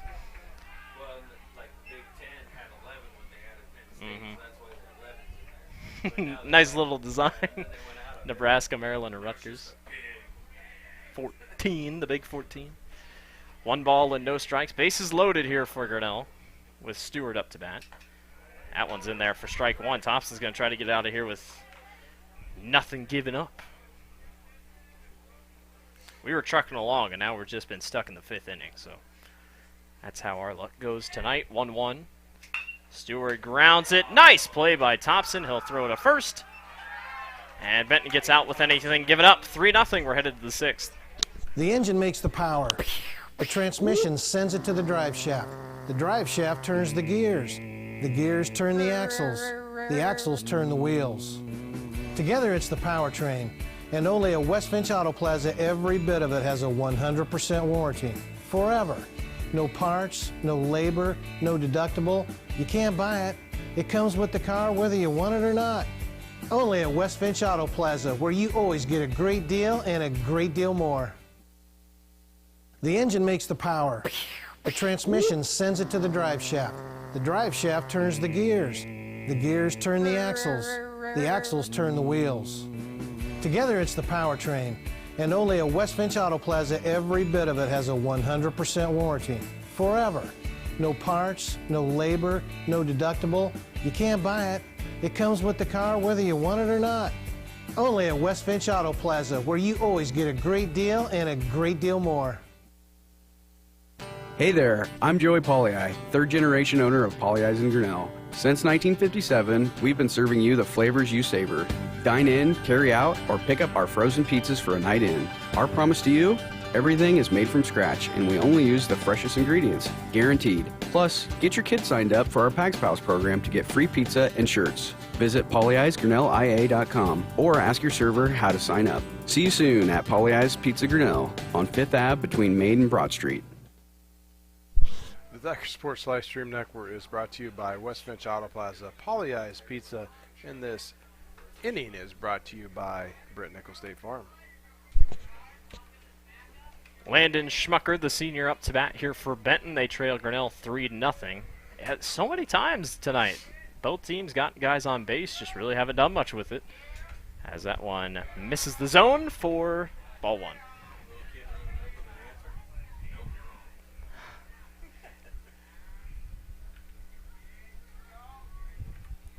1 ball and no strikes by Stewart.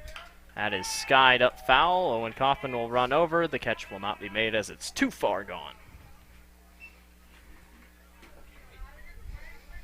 Ugh. Anybody got any answer? Boom, he got it. 1 ball and 1 strike. Yeah, that's right. What was the answer? Cedar Rapids Reds. Reds. Cedar Rapids Reds. Yeah, no way I was getting that answer. 1-1. Dan probably And the remembers dirt. when it was the Cedar Rapids Reds and not the Colonels. I do. I remember going there and watching games with my family. When did they change it? When was it? When did they change from Reds to Colonels? Yeah, Cedar Rapids Reds, the Waterloo Indians. I was going to say, I've always known them as the Colonels. 2-1. That is launched to left field. That's going to get down for at least a double. Latimer runs back to it. And it's a stand-up double for Schmucker. And it brings up number 13, Aiden Alberson. Maybe Benton can get something going here in the top of the 6th and try to bring his team within a couple. Maybe even one, maybe even tie. That's almost when every minor organization, they just kept the same. A lot of them did. Yep. Yeah, because they were affiliated of the Cincinnati Reds. The names of minor league teams nowadays are hilarious. Just all the different ones. I think Maine is like the scuba shrimp or something like that. Will Doty's going to warm up in the bullpen for the Tigers.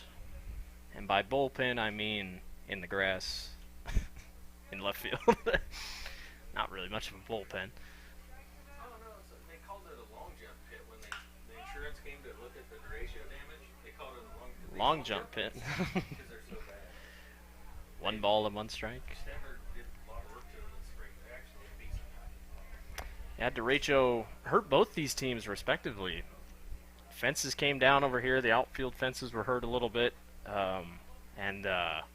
Obviously Benton lost their home Press box. football field press box. That's refixed. I think they had stands were damaged along with it when the press box dropped over on them. But all fixed up, and their first football game will be against the Grinnell Tigers. That is launched again to left field. I tell you what, Alberson might turn on one of these. He's showing a lot of power headed to left field.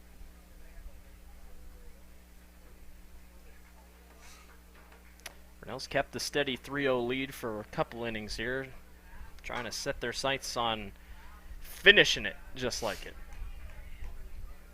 1 ball and 2 strikes with no outs and a runner up on second. And he did go. Strike out. Alberson will head back with 1 out. Did we lose our pitch cam there for a second? I guess we did. Lost our pitch cam for a quick second. Oh, he's looking at. Planning on doing some gardening. Yeah. Dad's looking on Facebook real quick. Well, it said I had notifications that maybe somebody's complaining about your sports trivia night instead of baseball. Freeze up to bat. He'll lay a bunt. It goes right back to Stewart. He'll turn and go to third. Nice play by Grinnell for out number 2. I just didn't know our pitch cam wasn't working there for a second. It was. Well, whenever I go researching, I leave it on the big screen in case something big happens. Oh, okay. So we went back now. Gotcha. Lane Kastner up to bat. When he goes researching for our trivia facts, it pulls away, so we can't have the double screen on. Don't want to miss anything. Brady trying to get out of this half inning. First pitch in there, strike 1. That play to get that guy coming to third, that was huge for Grinnell. Calms the nerves maybe just a little bit.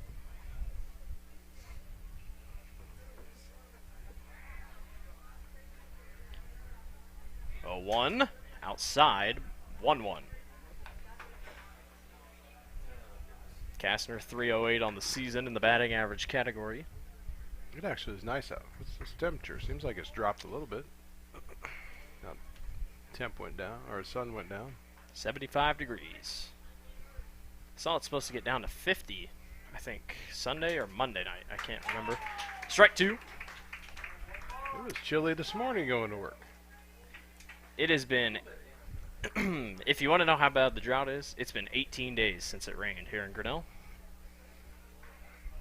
Well, shoot. Darn. No wind. Absolutely none is what we're getting here. On our Grinnell weather website. 1-2. Back to Brady Stewart. This time, he'll just run it up and tag it himself. Out for out number 3. We're headed bottom 6. Grinnell leads 3-0. There are a lot of great reasons to make Medicap Pharmacy in Grinnell your pharmacy. Hi, this is Jennifer Stallman, and if you are like me, you have a busy schedule. So why wait around to get a prescription filled? At Medicap Pharmacy, we can call or text you when your prescriptions are ready. It's a free service that is available on request for any of our customers. Of course, we also have a convenient drive-through, free weekday deliveries, and free mail-outs as well. Just another great reason to make Medicap Pharmacy your pharmacy on Highway 6 West, Grinnell.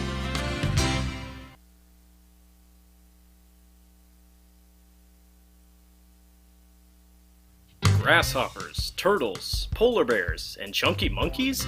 The Dairy Barn, located at 1810 6th Avenue in Grinnell, is not your typical barnyard. Stop by before or after the big ball game to pick up your favorite ice cream or flavor of the day yogurt. They also have a full line of delicious foods, including tenderloins, pulled pork sandwiches, popular chicken wraps, and much, much more. Don't have time to stop at the barn? Catch them on the move at some of the favorite events around Grinnell, or give us a call and try out our catering. And don't forget to check out www.dairybarngrinnell.com to order online or the Chow Now app. Remember, I scream, you scream, we all scream for Dairy Barn. The Tiger Sports Livestream Network is brought to you by... Who is that by? Our Medicap commercial, Pharmacy we and Dairy left Barn. the screen black for a little bit. They were probably wondering, where is the commercial? I fully expect everyone that watches our live streams absolutely tunes out when the commercials come on, simply because we play the commercials over and over and over. Trust me, for the football season, we'll try to make some different variants, spice it up a little bit. We have 9 sponsors lined up for the... Isaiah pops it foul, and Isaiah got hit, and he can't even run to first. I think he either took a weird hit or something. Oh, fouled it off his leg. Well, Tony made a motion. I was like, what in the world? If he's in pain in his foot, what does the umpire think he's going to say? And then went up. Isaiah taking his time here.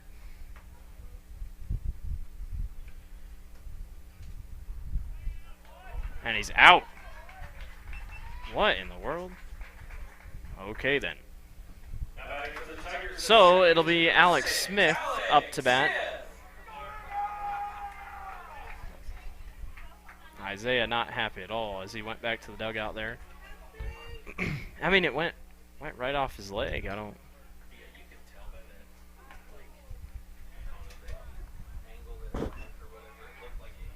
That one missed for ball 1. This is number 4, Jordan Thies, up in the mound. He's played in 1 game, 1-0 record, 5 innings pitched, 3 strikeouts. And it says 0 ERA. So I guess we'll roll with that, but he's given up 2 hits. How tall do you think he is? You took the guess at 5'2". I don't think they put heights on their baseball stats. So 1-1, Smith sends it to left field. That's going to get down for a single.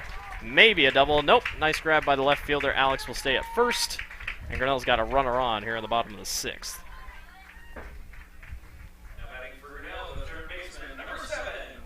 And Colin Gibson steps up to bat for Grinnell.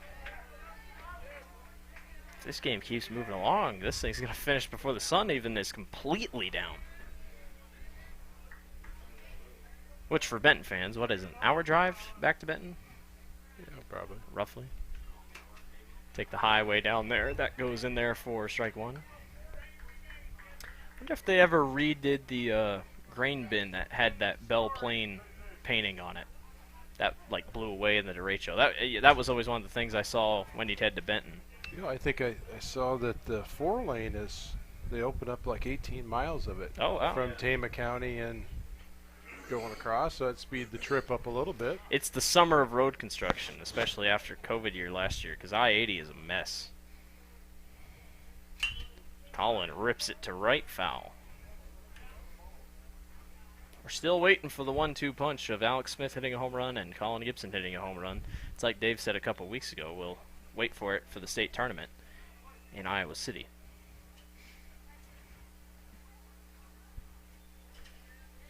Oh-2 by Thies. Grounded foul down the left field line.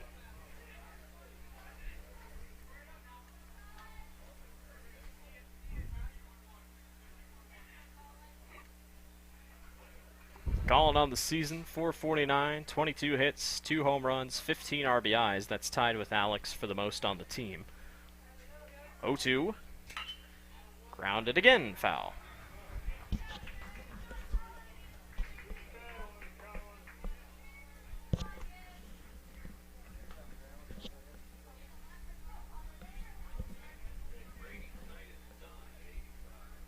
Yeah, I don't think Brady will go anymore. I think they'll bring in Will Doty here to finish it off to close for Grinnell.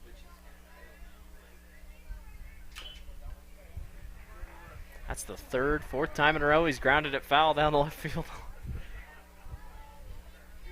I give him credit. He's hanging in tough, and that's what he'll do every single time he's up to bat. But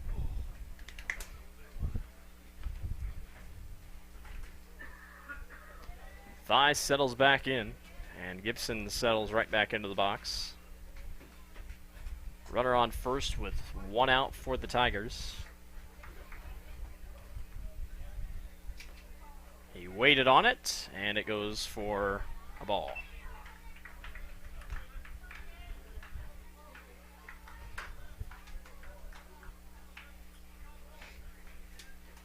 Next time we, with the live stream, will be in action is next week for Indianola, and I believe it's softball, but I can't be for sure. That ball goes way wide, but Alex slid into second, so he'll just have to stay.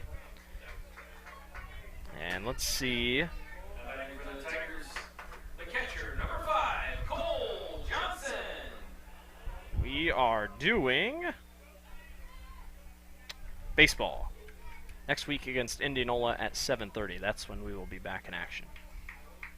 I think. Let me check, just make sure I'm not. Yes. So back to baseball.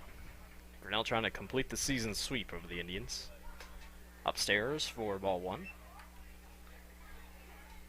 What do you think the mindsets are going into that game? You know, you beat a team twice early in the season. You know you have the series win locked over.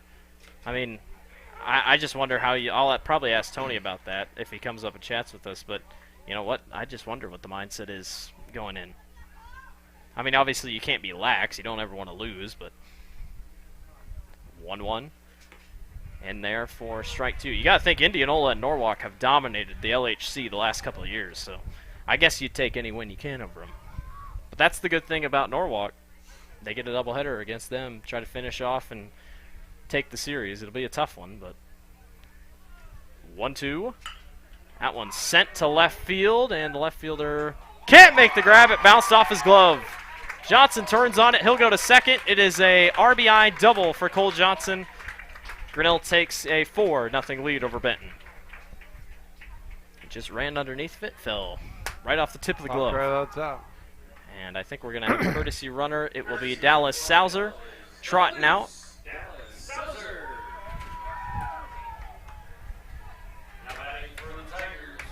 And it's now Will Doty up to bat. Really solid season for Doty. .255 batting average. Won the game against West Marshall a couple weeks ago in a walk-off. 3 walk-offs this year for Grinnell already. So 2 outs, and Sauser up on second. And Doty gets hit by the first pitch. Dallas took off to third because he thought since he walked, he immediately went to third base. And that's not how baseball works. Dallas will stay on second. Could they have thrown back there to get him out since Dallas was walking back? Oh, a dead ball. Dallas even had to laugh about that one. Kaufman cracked to right field. Right fielder will run over and make the grab. Retires the side. We're headed to the 7th. Grinnell going to try to win it 4-0 over Benton.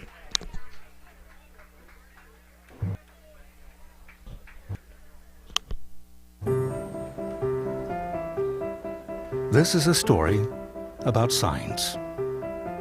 It's also a story about people's experiences.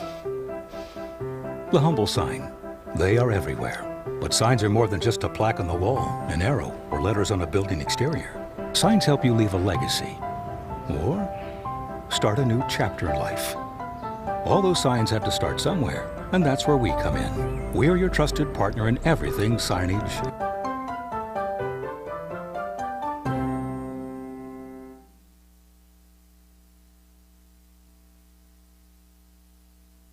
Tomorrow. Some fear the uncertainty it brings. Some trust the promise it holds. At Grinnell Mutual, we are always looking forward to tomorrow, growing and innovating. So even if the plans you have for the future aren't the same as the plans the future holds for you, you can be ready. Because we'll be ready, like we have been for over 100 years. Trust in that. Trust in tomorrow. Talk to a Grinnell Mutual agent today. Tiger Sports Livestream Network is brought to you by ASI Signs and Grinnell Mutual, and this inning is brought to you by Brent Nickel State Farm. Top of the 7th. Brady Stewart's going to stay in. See if he can complete the game here. This is Thies up to bat for the Bobcats. Thies so far this season is batting 0. Yet to get a hit on the season. That one's in there for strike 1. Grinnell trying to finish the Bobcats here tonight, get a win, and try to move to 14-3 on the season, with their eyes set toward July. That one's skied foul. Brady's at 86 pitches, 87? 87 pitches tonight. He'll go 0-2 right here to Thies.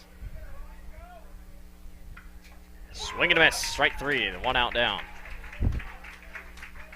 Benton's headed to Maquoketa on Thursday night to take on the Cardinals. That's a doubleheader for the Bobcats. Action in the Womack. Gallagher now up to bat. He had a hit last time out. Grinnell heads to Newton tomorrow night to take on the Cardinals in a Little Hawkeye Conference doubleheader outside for ball 1. Those are going to be trap games. I feel like any game in the Little Hawkeye is a trap game, but those have feelings of trap games. This Benton team's hanging tough. I mean, only lost 3-4 to Marion, and Marion's one of the top teams in 3A, so that one's grounded. Alex Smith can't make the grab, and Gallagher's got a single for the Bobcats, trying to rally here in the 7th.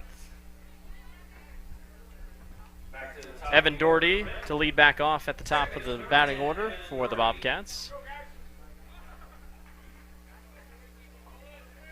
Doherty with the second best batting average on the team, third best. Top batting average is Blake Doherty, who is batting .500 on just 2 at-bats. First pitch in there for strike 1.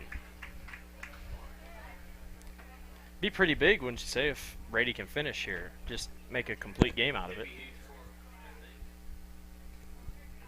Benton's got some good hits, but Grinnell's just been able to strand all their runners and whatnot. Benton loaded the bases early in the ball game, couldn't do anything with it. This game has trucked along. We got home at 10 last night, and we got an Amber Alert on our phones.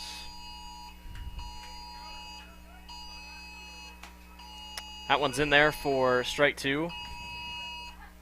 Literally everybody's Amber Alert went off in the ballpark. That was weird. All noise all at once.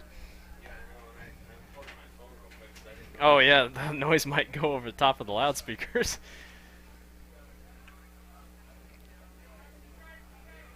Oh, 2. Whoa, swing and a miss for Doherty. Tried to go after that one. Amber Alert, and I look around, and literally everyone went to their phones. They don't really give you much information on that alert. They're just like, here's the car. Yeah, here's the car, and that's it. Now, granted, some people have it turned off. But Easton Patterson, the last one up to bat, trying to continue the game for the Bobcats. First pitch, outside for ball 1.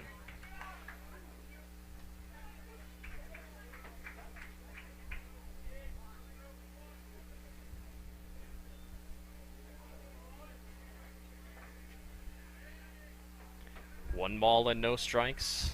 Runner goes. Johnson throws to second. That might be ball game, and it is. Isaiah Seck finishes it for Grinnell. 4-0. The Tigers defeat the Bobcats. Well put together game by Grinnell after a walk-off last night. Yeah, it's quite a turnaround. Actually, Benton Community come in with a pretty good pitcher, and they showed that it was a quick game on their side, but equally to turn around to have the hits that Grinnell had, having 6 hits, bringing 4 runs in, that's pretty decent, and still having 2 errors on the night. So I don't think Tony Stender's probably going to complain too much. You get a win out of it. A few things to work on after it's all said and done, but oh no, that's a good win, and 2 wins on the week, 3 wins on the week. They played Monday night, Tuesday. Did they play Monday night? Yeah, we played Monday night. Well, Oski and so 2 wins, yeah. Yep. So yeah, Grinnell walked it off last night against Oski. They get the 4-0 victory over the Bobcats tonight. Benton falls to 5-7 on the season. Grinnell moves to 14-3. Nothing changes in conference as they're both separate conferences. Grinnell will head to Newton tomorrow night for a doubleheader against the Newton Cardinals. We will be back next week for a game against Indianola. That should be a fun matchup. We're done tonight. We finish early. We're going to catch a post-game interview with Tony Stenberg. We'll That'll go record up. that, and Yep, we'll throw that'll that go up out later. tomorrow. But have a great night from the Tiger Sports Livestream Network.